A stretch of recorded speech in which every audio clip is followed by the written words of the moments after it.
রাধে রাধে সকলকে।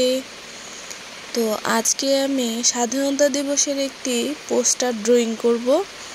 তো সবাই আমার সাথে থাকবে, সম্পূর্ণ ভিডিওটা দেখবে।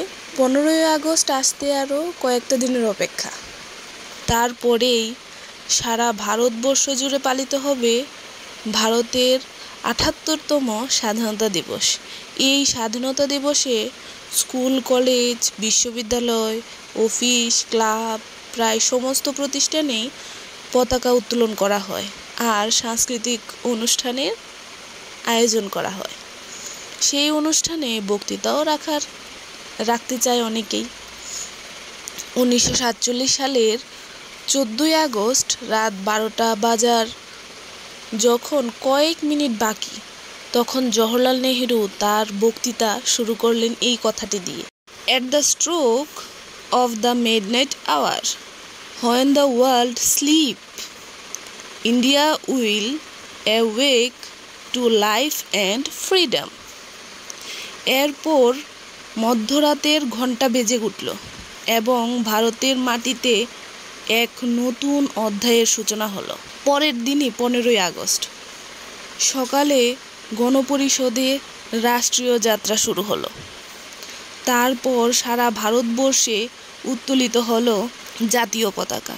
1947 সালের 15ই আগস্ট 200 বছর ধরে ব্রিটিশ শাসনের নীতিমালায় ভারত একটি স্বাধীন রাষ্ট্র হিসেবে উদ্বুদ্ধ হয়েছিল। এই অত্যাচার, পরাধীনতার বেড়াজাল থেকে ভারতকে মুক্ত করতে আত্মবলিদান দিয়েছিল বহু বীর।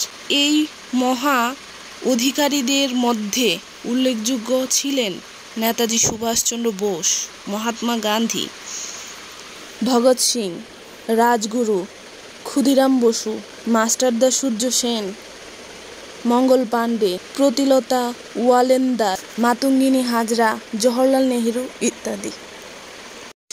আত্মবলিদান দিয়েছে আরও কত শত নাম না জানা তরুণ তরুণী।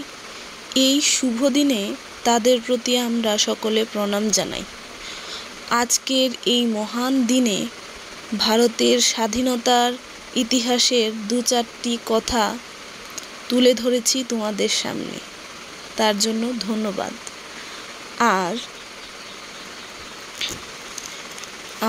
এতক্ষণ আমার সাথে থাকার জন্য অসংখ্য ধন্যবাদ।